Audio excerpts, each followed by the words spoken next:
Hello and welcome. Africa's colonial past is blamed for many of its problems today, but who carries the responsibility? As many of the continent's nations mark their 50th anniversary of independence, people are looking to the next generation to move beyond the poor governance that has held them back. 17 sub-Saharan nations are celebrating half a century since colonial rule ended, but many wonder what there is to celebrate. Violence and rape is widespread in the Democratic Republic of Congo, despite the presence of the world's largest UN peacekeeping mission. The mineral-rich nation is considered to have one of the worst humanitarian crises in the world. Excessive corruption plagues the oil-rich nation of Nigeria, although its economy is thriving, making it the third largest in Africa. And the failed state of Somalia hasn't had a functioning government in nearly 2 decades. Hopes may rest on the next generation of young leaders to move their respective countries forward, and to encourage this, the US President Barack Obama met last month with 115 young leaders from 46 sub-Saharan nations. So today we ask, how can nations in Africa move forward, and could a new generation of leaders make the difference? Join in the conversation with your questions and comments. Send an SMS or an email or call into the show. With me now to discuss these issues is Frederick Swannaker, the co-founder of the African Leadership Academy, an institution that aims to develop future leaders for the continent. He's joining us from Johannesburg. And from Dallas, I'm joined by Nuhu Ribadu, the former head of Nigeria's Economic and Financial Crimes Commission, an agency tackling corruption there. He's currently a visiting fellow at the Center for Global Development. But first, Al Jazeera correspondent Yvonne Dege joins us from Nairobi. Her new series, Africa, States of Independence, is now premiering on our channel. Yvonne, welcome. And just to start off with, you've been to quite a few of the nations as they mark their 50th anniversary of independence from colonial rule. In traveling around for your new series, let me ask you, how much the sort of colonial past still haunts these countries? Well, Riz, thanks for being part of this show, and thanks for having us on to talk about this new series. What I try to do in this series is travel around some of the countries you mentioned in your introduction, in particular Congo, Nigeria, the Ivory Coast, and we basically look at the fight for independence and the extent to which the fight for independence went to emancipating and bringing liberation to these countries, but also the hopes and aspirations of those people who are at the forefront of that fight, the extent to which the hopes have been realized, the dreams have been realized. And we do this by talking to ordinary people, and of course talking to people who have been in positions of political leadership within some of those nations. Let me just give you some of the examples. In Nigeria, we tackle the whole issue of identity and the extent to which the independence movement forged a sense of national belonging. As you mentioned there in your introduction, we all know that Nigeria has been plagued with all sorts of religious tension in the last year or so. We also look at Chad, a country that has known nothing but war for almost the best part of those 50 years, and the efforts towards peace now that the country has discovered oil, and to many Chadians, they now feel that the economic situation in their country can improve. But we also look at the whole issue of neo-colonization. The series really is trying to challenge perceptions of Africa, challenge the modern thinking of Africa, and also explaining to audiences why Africa is in the condition it is in today. Now, it's interesting, Yvonne, a lot of people wonder about this use of the term Africa. There are so many diverse nations, so many diverse challenges. Is it fair to lump all the countries together, as many in the West and the media in particular tend to do?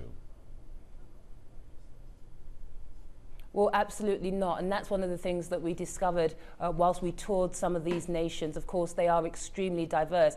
Take Nigeria, for example, 150 million people, the third largest exporter of crude oil, second largest exporter of crude oil in Africa. Of course, they are facing all sorts of challenges because of the large population. And of course, the government does have challenges in delivering services, in delivering infrastructure to people. Then you have a nation like Chad, which only discovered oil in the last decade. They have a population of 10 million people. Then there's also the issue of political development. Take Senegal, for example. It's been independent for 50 years. It's been extremely peaceful. There's been a culture of democracy. There's been a culture of free and fair elections. The question now is, for a country like Senegal, which is now seeking to move away from its its former colonial master, France, the extent to which this country can now stand on its own 2 feet. And one of the things that I found, Riz, when I was on the ground in some of these countries is that Africans are on the move. Africans are working. They don't see themselves as one homogenous society or one homogenous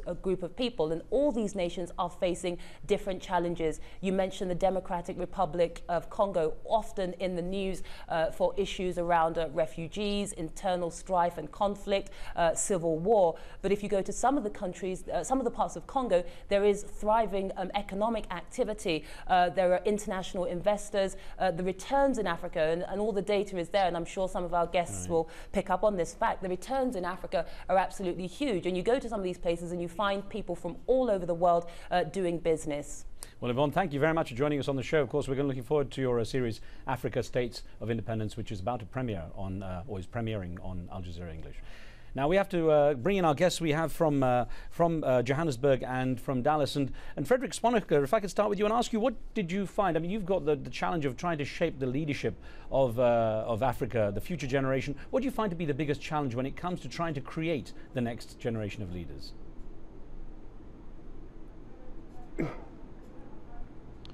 Well, Riz, I think the biggest challenge is finding the right leadership talent in the first place. You know, we comb through every year about 2,500 applications to make sure that we find the most exceptional young leaders from all across the continent. Because if you begin with the wrong right material in the first place, so people who don't have the right values, it's very hard to mold them into the kinds of leaders that we need. Now, so we go around the whole continent and find the most exceptional young leaders between the ages of 16 and 18 years old that we believe have the potential to transform the continent. Now, of course, Nuhu Ribadu, you have to face some of those stereotypes that the many African nations have, such as corruption. That's one of the big ones. And of course, that's something you dealt with directly in Nigeria. And I wonder, you know, it's when you estimate, for example, that Nigeria's corruption has cost the country $380 billion, the equivalent of 380 billion US dollars. How does it get to that point? Well, thank you, Riz, for having me on. But, well, the problem is not just Nigeria. I think corruption is just across, and it's literally all over the continent, all the countries. A recent study, a very credible study that came out of Washington recently, concluded that as much as about $1.6 trillion went out of Africa. Capital outflow, money ordinarily ought to have been used for development. And corruption played the most substantial role in that. It's corruption that caused the outflow of such money. So it's not just Nigeria. Probably, yes, Nigeria is a rich country. It's a country that earned so much in the last couple of decades. But tell me one single African country that you could say, yes, one today that we would say that we are proud of or has been able to overcome its own problems. We've had the misfortune of not managing ourselves very well right from the time we got our independence. And that's about 50 years now. We had leadership that never got it right, leadership that got it on the wrong way and ended up putting us into where we are today. And I believe that the challenge today is about good governance, ability for us to address the problem of corruption, get us to get good use of the resources that we have, and probably we'll start solving our own problems. Nuhu, you raise an issue there, and I want to put an email to you, if I may, that we got from New Zealand, which touches on some of this, and it's from Mohammed Jabala, who wrote in saying, 50 years of independence does not necessarily entail freedom from economic pressures, especially the rising debt that Africa is sinking in. Hope for Africa is only possible if such economic pressures are eliminated. Now, I've heard so many people say the problem for Africa is not its poverty, but actually its wealth. And I wonder if there wasn't so many outside interests coming into Africa to exploit mineral resources and the wealth of Africa in that way, would there be so much of a problem with poor governance? Well, I wouldn't want to blame it on anyone or anybody outside. It is we the Africans, and certainly our own leaders who somehow allowed those who will come in from outside to take or to steal. If your house is in order, I can assure you nothing will happen. We've had leaders all over the world who manage their own countries, their own systems extremely well, to the point that you will never see anybody coming in to take anything from them. The problem is about our leader or our leaders or those who are in charge of our own affairs. in the last 50 years. They did not get it right, like I said. Okay. And if your house is not in order, you will always get people who will come in to help you to steal, help you to make a mess of your own system. Okay. And we've suffered so much out of it. Well, before I get to a caller, let me get an email to Frederick Swaneker here. This came in from Zimbabwe, from a regular viewer, Barnabas Mavuti, who wrote in saying, power was simply transferred from the colonial master to the minority African elite. We now live in a neo-colonial phase in which the means of production is still not in the hands of the majority. Either the colonizers have not relinquished economic power or the African elite have a grip on the economy. So I wondered to what extent, when you're educating the young new leaders, you have to help them shed the legacy of the colonial past, and how much that still lingers, in your opinion?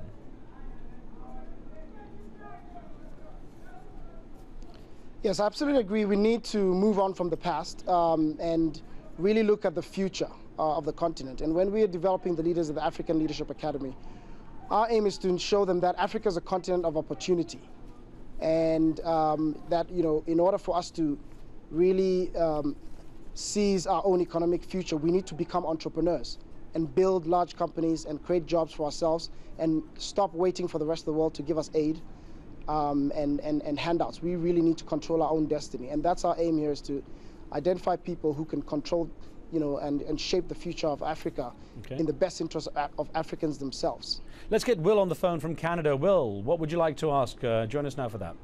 I'm calling from Winnipeg, Canada.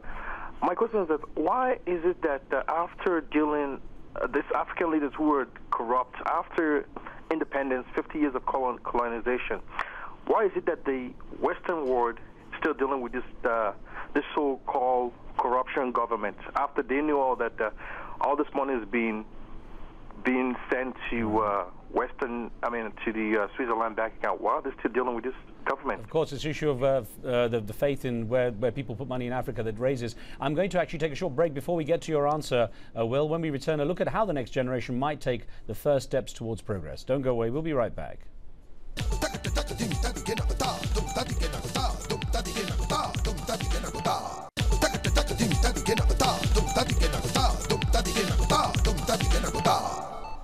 Welcome back. 50 years of freedom from their colonial masters, but many African nations are still considered the hub of poverty, disease and corruption, in spite of incredible mineral wealth and potential. Is it the past that's holding them back, or a lack of future leadership? Discussing how the next generation might move forward, I have with me Frederick Swaneker, co-founder of the African Leadership Academy, and Nuhu Ribadu, a former Nigerian anti-corruption official. And getting back to a question that Will from Canada called in with, and Nuhu, this I guess is to you. And it's a question of why is it that, well, at least the caller Will was asking, why is it that when Western leaders, or when the West or outside countries know that there is corruption and leaders are known to be corrupt or very considered corrupt, why does the West still deal with them? Well, it's also a baffling and surprising thing for us. They ought to have, or they should do more. In the case of Nigeria, a couple of countries helped us. We had a very good support from, for example, UK, Washington, when we attempted to recover some of the stolen money from Nigeria, and we recovered quite substantial. But I believe other countries will still have to do more, especially the European countries, those who have somehow do have fairly close relationship with Africa, and they are still more or less in bed with some of the bad people there. I agree with him. There has to be a change of attitude. I don't understand why. This is just money stolen from the poorest people in the world. Money that is literally the cause of the poverty, the difficulties that you see in Africa, the diseases, the insecurity, you know, simply because these few resources that they have has been taken out from them, and is within the comfort and the safety of their own banks and so on. I can't understand. It's peanuts. It doesn't mean nothing to them. I don't know why the world will not wake up and say, no, such a thing could not just continue, and we'll put a stop to it. And if they want to do that, I can assure you it can be done instantly. Okay, Bode is on the line from Maryland, so let's get a question in from there. Go ahead, Bode.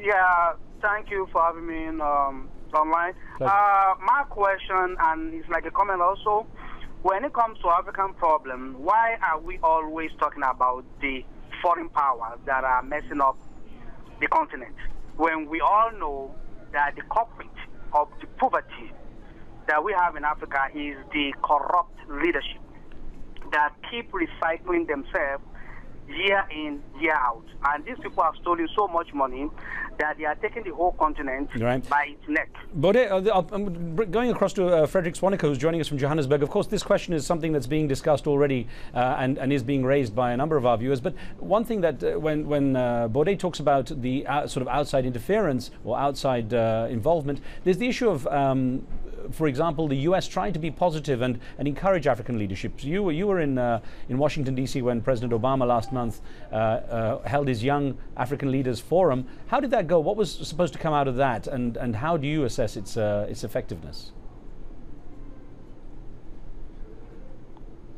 Well, the most significant thing about the gathering that was held at the White House with President Obama was really, I think, the recognition that by President Obama that the future of Africa really lies in the next generation of leaders.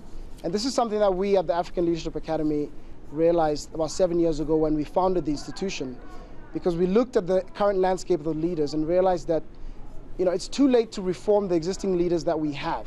You know, as the caller just mentioned, you know, when we look at their track record over the last 50 years, there isn't really too much to show for it. And so what we realized is that we need to start from scratch and groom a whole new generation of leaders that we can instill good values in them from the foundational stages of their lives and really develop them over the next 50 years into the types of leaders, you know, that can really, you know, shape this continent into a more peaceful and prosperous continent. Okay, so that's our objective, is to identify and develop 6,000 leaders for this continent.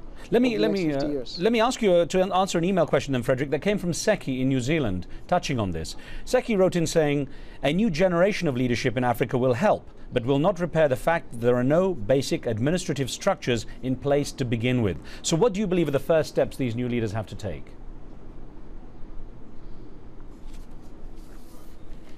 Well, the most important thing they need to take is to really have good values, because when a lot of what has gone wrong in Africa has really been values of the leaders that we've had. And I think once you start there, that you eliminate some of the things like corruption and nepotism and so on. And then you tackle onto that just strong administrative and entrepreneurial skills, and we can really take control of our own destiny and shape a new future for the continent, because we have all the resources we need on this continent. And what we are lacking is effective management and leadership of these resources that we have. So we don't need more aid, we just need better leadership. Now, Nuhu Ribadu, there's a question that came in from Nigeria, if I can put this from you, to you, from Bamini Saidu, who wrote in saying, African countries lack the committed leadership with enough political will to move forward. Developed countries continue to satisfy their interests at the detriment of Africa, leaving us in the shackles of underdevelopment, corruption, poverty and disease. Now, is it easy to blame the leadership in every case? And I also wonder what change there is in the shape of Africa's future when there is involvement of countries like China and now more India, when they're looking to feed their own resources and development. And Africa again has become the place they turn to. Well, you know, you wouldn't blame China or India. The world is just out there. It's a competition. All of them are trying to improve their own lot. And what matters is how you take care of your own home, your own place. If you have leadership and then across Africa that will realize that it is in their own best interest to manage their own affairs properly, not to allow others to come and poach in and take whatever and then get out of the place. If they are going to ensure that the resources that they have, they are going to get value for it, if they are going to get honest and quality leadership, chances are nobody, neither China nor India or any outsider, will come in to do anything that is going to be a damage or detrimental to our own countries. I believe the challenge today is simply that not necessarily waiting for the emergence of even fresh leadership in Africa. Those who are there, those who are in charge of our own affairs will have to wake up and realize that, yes, they have been very unfair and they need to do something for their own people. Okay. The world has moved so fast and we are left behind. They need to get up and realize that, well, it is easy for you to do the right thing. Just be less selfish. Okay. Do things that are going to be for the common good of all. And then, of course, from there we'll take it. young people will have to wake up. It is our own responsibility. We do not need anybody to tell us. We do not need any gathering of anywhere outside Africa for people to realize that it is the responsibility of the young men to wake up and then to take this challenge of moving us forward. Okay. It is our own responsibility. Well, let's get John in Ireland with a question. John, thanks for being with us. Hello. Hi. Yeah, I just... Go ahead. Yeah, hello. I just want to ask you, that guy who is saying they are trying to have a African academic institution. Mm-hmm. You see, what is needed in Africa is to have a political conducive environment. There is no democracy in Africa, in any African country. You are pointing at Western countries. You know, Africa was colonized by most of the European countries. Right. So this is the time. John, because we're so short on time, let me get this to Frederick Swaneker, because we have about a minute or so, just over a minute to go, Jonathan. Sorry, Frederick. I want to ask you what basically, if you know what the caller is saying is that even if you're training up these young people, there's no political environment conducive to their future. So are you wasting your time? No, I disagree. I think that in any country on the continent, there are about 30 to 50 people who really control everything in these countries. About half of these people are corrupt and trying to really enrich themselves and take the country in the wrong direction. But you've got the other half who are genuinely trying to reform the country and move the country forward. And so what we try to do at the Academy is align ourselves with, say, the good half, and show that so that the young leaders that we are developing actually can rise into the correct political structures and have influence and shape the future of these countries. So we do have people who genuinely care and are trying to reform these countries. And as long as we work with these people, we can bring about change. And you have so many positive examples of change across the continent. South Africa, Botswana, Ghana, for example. Okay. Well, there, unfortunately, we're out of time, but I want to thank you both. Of course, we're discussing a big subject there, and of course, it's something we will keep up with as well. So, Frederick Swaneker and Nuhu Rabadu, thank you very much for being with us. Thank you. Thank you. And of course, our thanks to Yvonne Dege joining us earlier at the first part of the show. Don't forget that Al Jazeera's 6-part series, Africa, States of Independence, hosted by Yvonne, airs all this month. Episode 1, The Scramble for Africa, examines the legacy of European colonialism. Keep up with that series, Africa, States of Independence. On the next show, a global celebration for 1 billion+ people. As the world's Muslims observe Ramadan, we look at how it has evolved in the modern day and examine criticisms of excess and commercialism. Be sure to tune in for that. From me and the team, we'll see you next time.